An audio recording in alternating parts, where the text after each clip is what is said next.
자세히 짚어보도록 하겠습니다. 네, 자세한 내용을 신봉길 국립외교원 외교안보연구소장과 또 김희준 YTN 통일외교 전문기자와 함께 짚어보겠습니다. 두 분 어서 오세요. 자, 어서 오십시오. 안녕하세요. 네. 자, 신 소장님, 먼저 가장 좀 주목되는 내용이 이 북한 핵 문제 언급한 내용 같습니다. 이 북한의 비핵화 목표를 견지한다고 밝혔는데요. 이 3개국 이 정상회의에서 이 부분이 거론됐다는 점, 어떤 의미가 있다고 봐야 할까요? 물론 이 삼국 정상회의는 관례적으로 그동안에 계속 이 북한 문제를 협의를 해왔습니다. 네. 이제 가장 이제 3년 반 동안에 이 공백이 있다가 이번에 다시 이 북한 문제를 협의하게 됐는데요. 네. 우선 북한에게 가장 큰 당사국이라고, 동북아 지역에서 가장 큰 당사국이 한국과 일본이라 할 수 있는데, 이 한중일 세 나라가 북한 비핵화에 대한 확고한 입장을 재천명했다는 게 가장 큰 의미가 있다고 생각합니다. 네. 또 의미 있는 육자회담 재개를 합의했고요. 그 다음에 네. 또 우리 한국 정부의 남북한 신뢰 구축과 관련한 여러 가지 우리 정부의 구상을 지지한다고 이 세 나라 정상들이 공동으로 합의한 것도 의미가 있다고 생각합니다. 네. 네, 무엇보다 또 한중일 FTA 협상 가속화에 합의한 점이 눈에 띄는데 실질적인 진전을 이뤄낼 수 있을까요? 네, 이제 한중일 FTA 협상이 시작된 것이 2012년 11월입니다. 당시 2012년 5월 한중일 정상회담에서 세 나라 정상이 이 한중일 FTA 협상의 개시 선언을 이제 촉구하면서 이뤄진 것인데요. 그 이후 이제 3년 정도 되는 시간 동안 7차례 협상이 열렸지만 아직 큰 진전을 이루지는 못했습니다. 삼국 간에 워낙 예민한 현안들이 걸려 있기 때문인데요. 그런 면에서 이 한중일 세 나라 정상이 이번 이제 FTA 협상의 가속화를 좀 천명을 하고 촉구를 했다는 것은 앞으로 실질적인 좀 협상으로 갈 수 있는 그런 계기가 마련될 것으로 보이고요. 사실 한중 FTA도 그동안 좀 지지부진하다가 한중 정상회담을 통해서 한중 FTA 조속한 이제 체결을 선언한 뒤에 이제 타결까지 이른 것이고요. 그렇게 되면 한중 FTA가 이제 타결이 되면 인구 15억 명의 이제 거대한 시장이 열리는 것이고, 이것을 기반으로 이제 영내 포괄자 동반자 협정, RCEP의 체결이라든가 이런 부분에도 이제 상당한 좀 진전을 이루는 바탕이 될 수 있다라고 볼 수가 있겠습니다. 지금 제가 한중일 FTA 문제는 이제 두 가지 핵심 쟁점입니다. 하나는 자유화 수준을 어느 정도 할 것인가. 아까 아베 총리가 잠깐 이야기를 했습니다만은 일본으로서는 자유화 수준을 높이려는 거고, 그 다음에 이제 농산물 문제, 개방 문제인데, 농산물 개방 문제는 중국은 상당히 개방을 많이 해야 된다는 입장이고, 한국과 일본은 거기에 대해서 다소 유보적인 입장입니다. 그래서 여러 문제가 있는데 어느 정도 수준에서 할 수 있느냐, 이제 타결하느냐 하는 문제가 가장 핵심적인 문제라고 생각합니다. 앞으로 이 협상에. 이 한중일 FTA를 더욱더 가속화하자고 했는데, 이제 방금 우리 신 소장님께서 얘기해 주셨듯이 중국과 한국 또 일본의 입장이 조금 다르기 때문에 앞으로 이게 이제 실무적인 그 협의 과정에서 어떻게 이제 진전이 되느냐가 이제 관건이란 말씀이죠. 그런데 이제 하나 이제 좀 더 새로운 변수가 생긴 거는 사실은 이제 TPP 말하자면 그동안에 이 협상이 환태평양 경제 동반자 협상이 상당 수준의 높은 수준으로 이게 타결이 되니까 이 한중일 FTA 협상에도 상당한 지금 자극 요인이 지금 되고 있습니다. 그래서 어떤 식으로 그럼 좀 자극이 되고 있습니까? 그러니까 그동안은 사실은 일본이 한중일 FTA 체결에 가장 적극적이었어요. 우리 왜냐하면 한중 FTA가 이미 거의 타결돼가고 있었으니까. 그런데 일본이 이제 TPP 쪽에 관심을 기울이면서 이게 상당히 어렵게 생각됐던 협상이 전격적으로 타격이 되니까 중국 쪽에서 상당히 지금 오히려 조바심을 느끼게 되는 겁니다. TPP라는 게 상당히 또 중국을 포위한다는 이런 전략적 의의가 있다는 이런 견해도 있고 하니까 중국으로서는 또 특히 근래 와서 경제가 여러 가지로 지금 상황이 좀 안 좋은 면도 있고 하니까 한중일 FTA를 타결시켜서 경제를 또 활성화시키고 하는 이런 또 문제가 있습니다. 그래서 중국이 상당히 지금 적극적으로 나오고 있는 그런 양태입니다. 네, 또 경제뿐만이 아니라 사회, 교육, 문화 분야의 교류에 대해서도 구체적인 논의가 오간 것으로 보이는데 어떤 내용이 합의된 건가요? 네, 이제 삼국 간 협력을 가장 좀 쉽게 할 수 있는 분야가 어떤 인문 문화 교류라던가 이런 사회 분야 교류인데요. 특히 이제 원자력 안전 분야, 재난에서의 협력 그런 부분이 논의가 됐고요. 그리고 이제 보건 의료라던가 문화 콘텐츠 부분에 있어서 고부가 가치 신산업 분야의 협력을 강화한다. 이런 부분이 이제 공동 선언에 명시가 됐습니다. 됐습니다. 이와 함께 삼국 국민 간 이제 상호 신뢰와 이제 교류 협력을 확대하기 위해서 청소년 교류 협력 강화라던가 또 교육장관회의, 한중일 삼국의 교육장관 회의를 신설함으로써 이런 청소년 간의 교류 협력 이런 부분을 강화를 한다. 이런 부분이 또 명시가 됐고요. 이와 함께 뭐 스포츠 관련 협력을 추진하는데 예를 들면 뭐 한중일 관련해서 올림픽을 개최한다던가 이런 부분까지 좀 명시가 된 부분은 좀 주목을 해봐야 될 것 같습니다. 네. 자, 신 소장님, 계속 그 언급이 됐지만 3년 반 만에 이제 세 나라 정상들이 모여서 이제 3개국 정상회의가 이제 복원됐다는 점에서도 이번 이제 모임이 성과가 있었다 이렇게 삼국 정상들이 얘기하고 있는데 당초 그 이 회담 성과에 대해서는 뭐 상당히 좀 낙관적인 견해보다는 좀 그렇게 서로 민감한 외교 현안들이 많다 보니까 그렇게 성과가 크지 않을 것이라는 그런 이제 점도 있었습니다. 근데 앞서 그 한중일 세 나라 정상회에서 기자회견을 통해서 그 삼국 정상들이 언급한 내용 가운데 신 소장님께서 조금 그 눈에 띄는 대목이라고 할까요? 어떤 부분을 좀 들여다보셨습니까? 제가 삼국 정상회의 2번 제가 참석했습니다. 네. 초대 한중일 협력 사무국 사무총장으로서. 그런데 항상 삼국 정상회의 의제가 2가지가 있습니다. 하나는 네. 삼국 협력 현황과 또 앞으로의 미래 방향 이거고, 또 하나는 이제 지역 국제 정세에 관한 건데, 이번에 제가 좀 눈에 띄게 보인 것은 네. 우리 박근혜 대통령께서 나오셔서 그걸 설명을 하셨습니다만은 삼국 협력을 제도적으로 강화하는 문제에 대해서 상당한 이야기를 했다는 겁니다. 네. 그래서 이 정례화 개최에 합의를 했다 이런 발표도 있었고, 그다음에 한중일 협력 사무국, 그 TCS라고 합니다. 한중일 협력 사무국의 역량을 강화하는데 모두 지지를 했다 하는 이야기를 했습니다. 이게 최근 언론 보도에 삼국 협력 기금 창설하는 이야기들이 나오고 하는데 네. 아마 이것도 여기에 해당되는 게 아닌가 하는 생각이 들고요. 네. 그다음에 이제 정부 간 협력 체제를 확대하기로 했다 하는, 말하자면 삼국 협력을 제도적으로 강화하는 문제에 합의가 있었다 하는 게 제가 좀 특별히 눈에 띄는 네. 그런 생각이 듭니다. 구체적으로 이제 이 삼국 그 정상들의 그 회담 내용을 조금 실천해 나가는 그런 기구를 그렇습니다. 좀 상설화하고 만들었다는 것도 큰 성과가 있었다. 이렇게 말씀해 주셨는데, 특히 아베 총리 같은 경우에는 좀 솔직하게 흉금을 터놓고 대화를 해서 삼국 간의 어떤 협력 관계가 좀 복원되는 계기가 됐다. 이렇게 앞서 기자회견에서 밝혔고요. 또 중국의 리커창 총리는 약간 좀 뼈 있는 말로 이 역사 문제를 조금 타당하게 처리하는데 좀 중요하다 이렇게 얘기를 했거든요. 어떻습니까? 이런 걸 봤을 때 한중일 세 나라 관계가 앞으로 이번 회담을 계기로 어떤 식으로 좀 진전이 될 것 같습니까?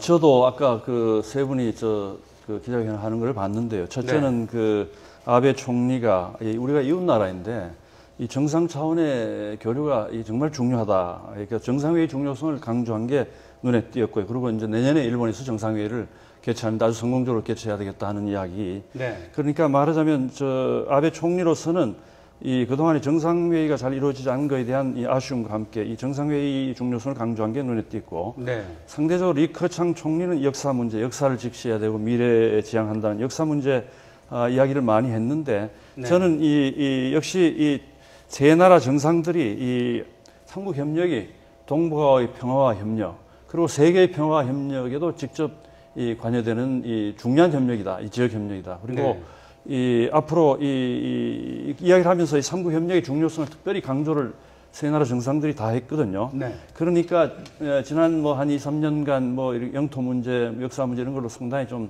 세 나라가 다투고 했습니다만은 오히려 전 이게 하나의 이제 타산지석이 돼서 앞으로 삼국 협력이 상당히 발전할 수 있는 이제 오히려 위기가 기회다. 새로운 시대를 여는데 원래 정상회의가 굉장히 중요한 역할을 했고, 이번에 우리 정부가 이 삼국 정상회의를 재개하기 위해서 굉장히 물밑 노력도 많이 했고 엄청난 쉽지 않은 걸 이뤄냈는데, 앞으로 또 여기에서 한국의 어떤 조정자랄까, 어떤 균형자로서의 앞으로 역할이 상당히 이 역할에 공간이 있다.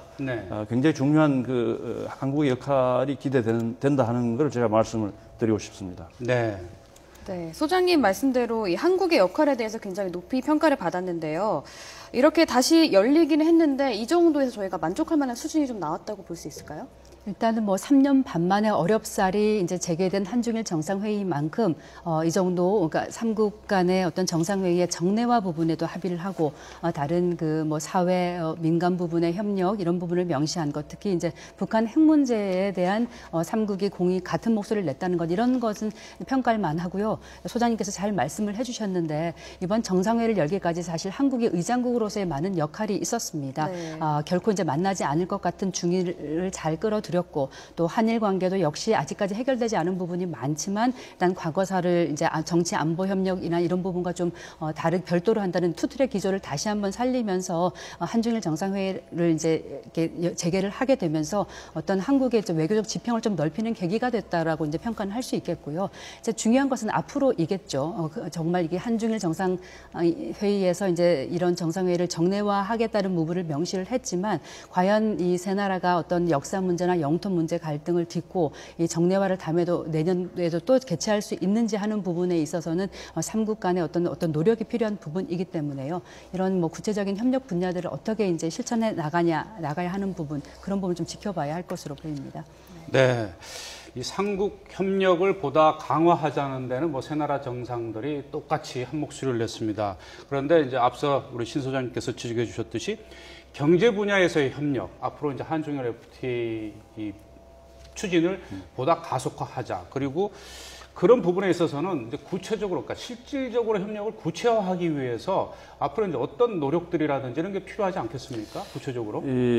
이 한중일 관계, 특히 경제 문제는 원래는 경제라는 건 뭐 저 아래에서 위로 올라가는 건데 특히 정상들의 의지가 굉장히 중요합니다.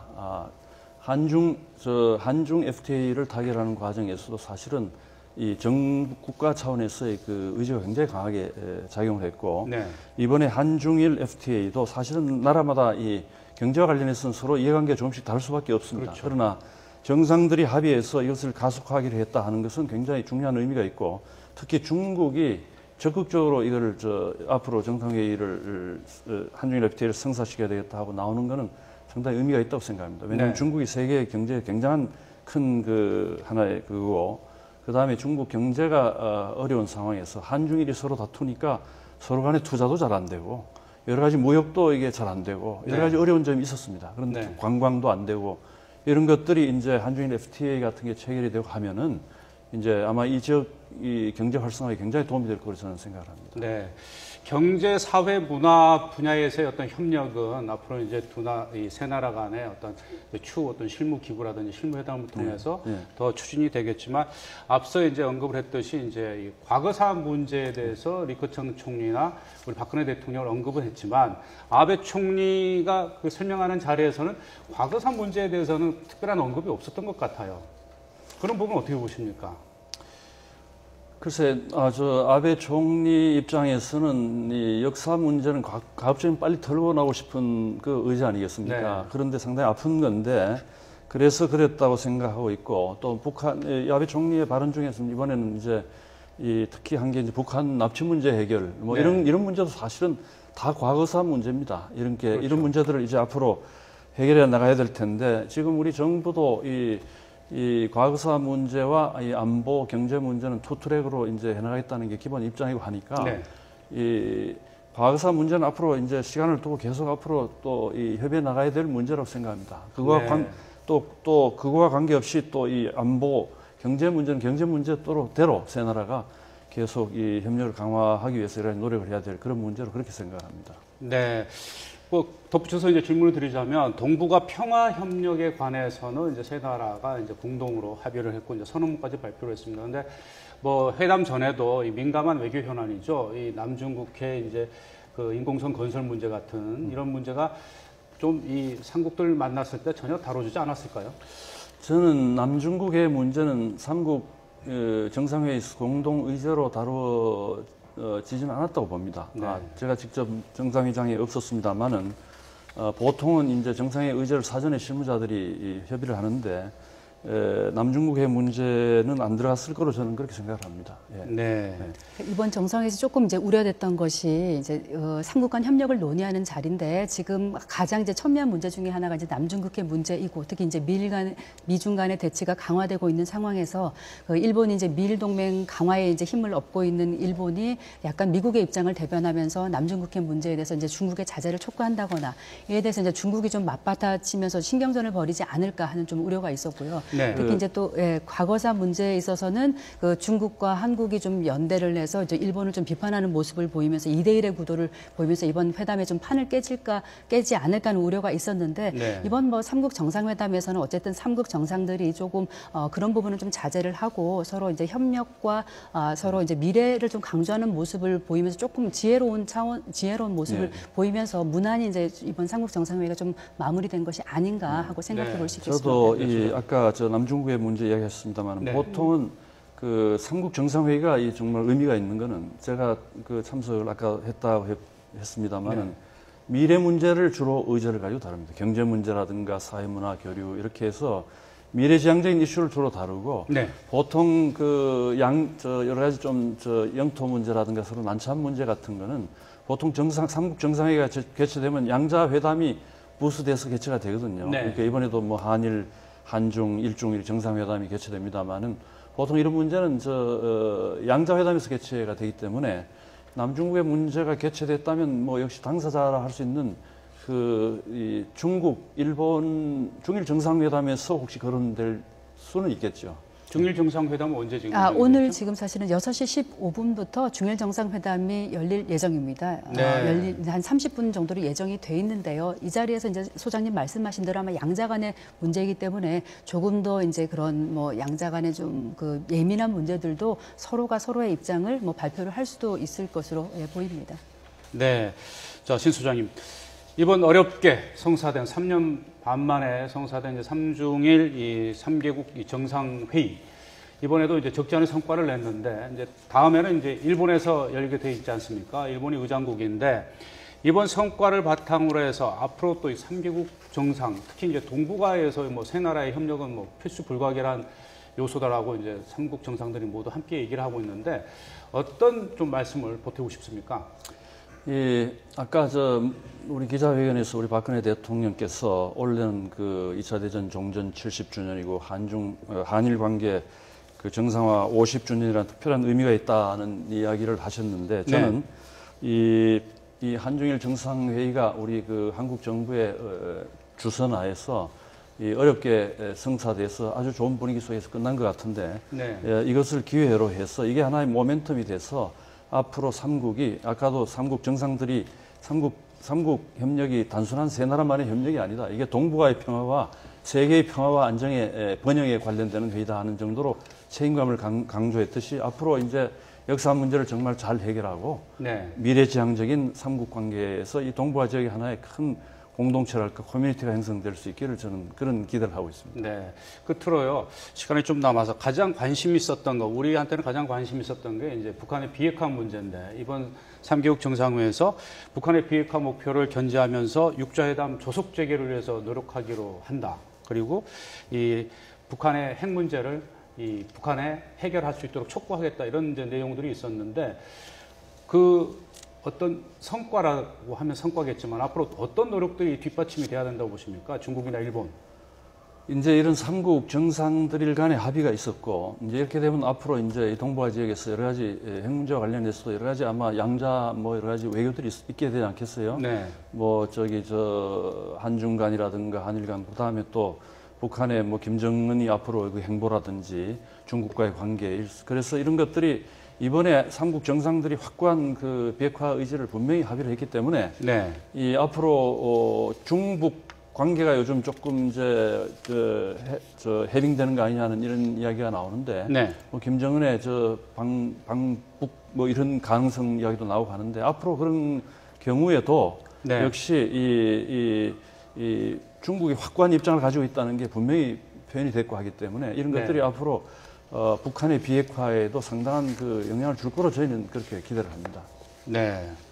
네, 지금 정부가 대일 외교에서는 실리를 얻지 못하고 있다 이런 비판도 조금 나오고 있는데 그건 어떻게 보시나요? 이제 내일 한일 정상회담이 있기 때문에. 네, 이제 물론 그런 비판이 있었습니다. 특히 박근혜 정부 초기에 일본군 위안부 문제가 해결돼야만 그러니까 일본의 성의 있는 태도가 있어야만 정상회담을 개최할 수 있다는 그런 선결 조건을 조금 내세우면서 한일 정상회담의 개최가 제대로 이루어지지 못하고 한일 관계도 조금 발목을 잡은 면이 있었는데요. 하지만 이제 박근혜 정부가 그런 지금은 3년차 되도록 정상회담을 가지지 못한 것이 큰 부담이 됐고 네. 특히 이제 올해가 한일 국교 정상화 50주년임에도 불구하고 한일 관계가 냉각된 상태로 있는 데 대한 큰 부담을 느낀 만큼 이번 정상회담 재개를 하게 됐다는 것 그거 자체가 이제 의미가 있는 것이고 네. 이제 이번 내일 정상회담을 좀 지켜보면서 양국이 이제 일본군 위안부 문제에 대해서 어느 정도 합의를 뭐 이룰 것인지 그런 큰 기대는 할 수는 없습니다만 그런 일본군 위안부 문제 외에 양국 간에 협력할 수 있는 뭐 경제 문제 또 북핵 문제 이런 안보 분야에서 협력을 좀 명시를 하고 미래로 나가면서 조금 더 신뢰를 이제 꾀할 수 있는 그런 면으로 나갈 수 있다고 볼 수 있겠습니다. 네. 앞서도 이제 저희들이 지적을 했지만 이 경제, 사회, 문화, 환경 여러 분야에서 삼국이 협력해 나가기로 했습니다. 그래서 뭐 교육장관 회의도 신설을 하고 특히 창조경제협의체를 삼국이 이제 신설하기로 했는데요. 이것도 어떤 의미가 있다고 보십니까? 이 창조경제협의체는 제가 생각하기에는 우리 정부가 이걸 적극적으로 아마 이 문제를 제기했을 거로 생각합니다. 역시 지금 이 창조경제의 가장 핵심적인 세계를 이끌고 있는 창조경제 핵심이 미국 이외에 이 한중일 세 나라입니다. 사실은 네. 중국도 지금 이 IT라 이런 분야가 굉장히 급속하게 발전하고 있고 뭐 한국의 삼성, LG라든지 그 다음에 일본은 그동안에 원래 전자산업이 발전되고 있는데 이런 네. 분야를 가지고 앞으로 한중일이 이 세 나라가 협력할 여지가 상당히 많이 있다고 생각합니다. 이런 네. 문제를 특히 우리 현 정부가 이 창조 경제를 굉장히 중요시하는 그런 그 아젠다로 생각하고 있으니까 앞으로 네. 이제 이 분야에 대한 협력을 강화하자 하는 것을 했고 이렇게 되면 이제 삼국의 관련 부처들이 움직이게 됩니다. 세 나라 실무자들이 움직이고 장관급 회의가 움직이고 그렇게 되면 구체적으로 앞으로 어떤 분야에 협력을 할 수 있냐 하는 문제들을 서로 이제 아마 협의하게 될 거다. 저는 그렇게 네. 생각합니다. 지금 뭐 중국과 북한의 관계가 뭐 썩 좋은 상황은 아니지만 조금 이제 개선될 그 조짐은 보이고 있는데 이렇게 이 서울에서 한중일 세 나라가 모여서 이렇게 비핵화 문제에 협의하고 동북아 정세에 대해서 이 허심탄회하게 폭넓게 의견을 교환하고 있는데 북한의 김정은 위원장 같은 경우에는 이런 회담 결과에 대해서 어떻게 바라볼까요? 예, 사실은 이 한중일 정상회의가 처음 그 아세안 정상회의 초청받아서 가서 처음 시작했을 때 1999년인데 그때 한중일 정상들이 이 북한 문제를 그 당시 협의를 했습니다. 네. 그게 발표되자 북한에서 그 조선중앙통신에서 이 한중일 정상들이 북한 문제를 협의하는 것은 여러 가지로 북한 문제 해결에 도움이 되지 않는다 이런 식의 초기에 그런 게 있었어요. 네. 그런데 어쨌든 간에 사실은 한중일 정상회의가 북한 문제를 해결하는 아주 굉장히 중요한 장입니다. 하나의 네. 포럼인데 그동안에 북한 핵 문제, 미사일 이런 문제만 협의해 온 게 아니고 예를 들면 고이즈미 총리가 방북했을 때 납치 문제 그때 이제 그것도 거기서 그 정상회의 때 그걸 설명을 했고 네. 그다음에 하여튼 정상회의에서 이명박 대통령 가신 것도 그렇고 뭐 정상회의에서 사실은 북한 문제에 대해서 상당히 허심탄회하게 이야기를 합니다. 이번 네. 정상회의에서도 북한 문제에 대한 그 상당한 이야기가 됐을 거로 생각하고 그런 의미에서 이 삼국 정상회의가 사실은 굉장히 중요하다. 네. 그리고 앞으로 필요하면 삼국 정상회의에 북한을 초청할 수도 있는 거 아니겠어요? 네. 김정은 제1위원장 입장에서는 네. 뭐 이렇게 한중일 세 나라가 공이 모여서 또 북한 핵 문제를 거론하는 거 그렇게 속 편지는 않을 것입니다. 앞서 이제 지난달 열렸던 한미 정상회담에서도 아주 이례적으로 북핵 문제 관련 첫 성명이 발표됐는데요. 근데 북한은 하지만 그 지난 한미 정상회담 그 성명에 대해서도 좀 반발은 했지만 직접적인 도발이나 뭐 추가적인 핵실험 이런 부분은 하지 않고 관망한 자세를 보였고요. 이번 또 한중일 정상회담을 계기로 이제 북한이 뭐 새로운 핵실험을 할 좀 그런 네, 움직임이 풍계리에서 뭐 이상한 보였다는 지금 예, 갱도를 네, 뭐 새로 갱도. 뚫고 있다는 네. 그런 얘기도 있었지만은 분명히 이번 그 정상회담에서 특히 중국이 낀 정상회의 아닙니까? 그러니까 그동안 혈맹 관계를 구축했던 이제 그런 중국의 입에서 또 중국과 함께 한중일 세 나라가 공히 이제 북한 비핵화에 대해서 목소리를 높이고 또 육자회담 재개에 대한 조속한 재개를 합의한 만큼 조금 이제 정세를 계속 보면서 추가 도발이나 이런 부분이 이제 결코 북한에 도움이 되지 않는다는 부분을 조금 어느 정도는 인지를 하고 있을 것이기 때문에 네. 바로 뭐 추가 도발이나 어떤 그 핵실험이나 뭐 장거리 미사일 발사 등 이런 도발에 나서지는 않지 않을 것인가. 특히 이제 북중 관계가 약간 개선의 흐름에 있기 때문에요. 네. 이제 중국의 그런 지렛대 역할 그런 부분도 좀 주목해 봐야 될 것으로 보입니다. 네. 자, 그리고 아베 총리는 앞서 이제 그 공동 기자회견에서도 이 3개국 정상회의가 열리기를 그동안 본인이 꾸준히 기대해 왔고 노력해 왔다 이렇게 얘기를 하면서 이 굉장히 이번 회담이 열리게 된 것을 굉장히 의미 있다고 이제 평가를 했는데요. 중국과도 또 우리나라와도 약간 이 껄끄러운 문제들이 있지 않습니까? 아베 총리의 방한, 이 총리로서는 보니까 9년 만의 방한이더라고 보니까 아베 총리가요. 어떻게 보십니까? 예, 이번 아베 총리로서는 사실은 이 미국과의 관계를 강화하면서 미일 동맹에 상당한 중시하면서 지금까지 왔는데 네. 사실은 이웃 나라인 중국, 한국과 제대로 이 원활한 대화가 안 됐던 것이 아마 굉장히 아팠을 겁니다. 네. 그래서 이번 이제 기자회견에서도 보니까 정상 차원의 교류가 중요하다 이렇게 이야기를 했고 그동안의 정상회의가 잘 안 됐던 것은 사실은 이제 이 중국 측에서 상당히 부정적으로 나왔기 때문에 한국 정부가 나서서 중국 측을 집중적으로 설득해서 이제 이 정상회의를 끌어냈는데 네. 아마도 이 아베 총리로서는 어쨌든 이 정상회의 기회가 있음으로 해서 이제 일본, 중국, 그다음 한일 관계의 정상회의가 만들어진 하나의 계기가 되었으니까 정상회의 자체는 상당히 아베 총리한테 의미가 있었다고 생각합니다. 그리고 네. 뭐 이런 기회를 이용해서 정상들이 만나서 이야기를 하다 보면은 여러 가지 좀 이해도 높아지고 앞으로 여러 가지 이 과거사 문제 등등 그런 문제를 또 해결할 수 있는 뭐 좀 계기가 마련될 거로 저는 그렇게 네. 생각을 합니다. 자, 아베 총리 얘기가 나왔으니까 이제 또 드리는 질문인데 3개국 정상회의는 그런 대로 이렇게 이제 성과 있게 지금 이제 마감이 되고 있습니다. 자, 내일 이제 한일 양자회담, 정상회담이 있지 않습니까? 이제 박근혜 대통령이 취임 이후 처음으로 이제 정상회담이 이루어지게 되는데 지금 기대만큼 어떤 회담에 대해서는 상당히 좀 우려 섞인 전망들이 나오고 있지 않습니까? 신 소장님께서는 내일 한일 정상회담에서 어떤 좀 내용들이 오갈 것 같고 또 좀 이런 바람이 있다고 하면 어떤 것입니까? 역시 이제 지금 이제 위안부 문제 같은 네. 과거사 문제 등을 포함해서 뭐 한일 정상회의는 꼭 이 과거사 문제만 이야기하는 건 아니고 앞으로 한일 간의 전반적인 우호 협력을 강화하는 문제들이 협의될 거로 생각을 합니다만은 지금 지금 위안부 문제 같은 거에 대해서 지나치게 기대를 할 필요는 저희는 없다고 생각합니다. 네. 그리고 이건 또 국내 정치적인 문제들이 있고 하는 거니까 다만 일본 측에서도 한국 측이 이 문제를 얼마나 중요시하는 것을 잘 알고 있을 테고 네. 또 앞으로 한국 측도 상당히 유연성을 보여서 네. 이 투 트랙으로 나가겠다. 일단 과거사는 과거사 문제도 협의를 하고 네. 또 이 안보 경제 문제는 경제 문제도 하겠다는 입장을 유연성을 보이고 있는 만큼 일본에서도 좀 더 유연하게 이 문제를 나서서 하여튼 이 과거사 문제는 이제는 이제 극복할 때가 됐다고 생각합니다. 네. 그래서 이제 이런 문제를 극복하는 데 있어 역시 가해자인 일본 측에서 좀 더 정향적인 입장을 보이는 게 중요하지 않을까 하는 생각이 조금 듭니다. 말씀을 덧붙이자면 네. 이제 내일 네. 한일 정상회의가 처음이자 마지막이 아니지 않습니까? 내일은 일단은 그동안 냉각됐던 양국 관계를 좀 푸는 첫 단추를 깨는 의미라는 점에서 큰 기대를 갖지 말되 일단은 네. 한일 정상회담을 다시금 이제 개최했다는 조금 의미를 갖고요. 그다음에 이제 이달로 예정된 다자 정상회의들, 에이펙이나 뭐 G20 정상회의들이 계속 예정이 돼 있습니다. 네. 이번 정상회의를 계기로 이제 다자 정상회의 계기에 조금 더 한일 두 정상이 만나는 양자회의를 이어가고 좀 나아가서 이제 박근혜 대통령도 좀 일본을 방문하는 그런 계기까지 이어지도록 하면서 조금 더 심화 있게 양국의 현안들을 좀 논의해가는 그런 계기들을 만드는 노력이 필요할 것 같습니다. 네. 네, 지금까지 한중일 3개국 정상회의 성과와 또 의미, 그리고 또 내일 있을 한일 정상회담 전망까지 해봤습니다. 지금까지 신봉길 국립외교안보연구소장, 그리고 김희진 YTN 통일외교 전문기자가 함께했습니다. 두 분 오늘 말씀 고맙습니다. 감사합니다. 감사합니다.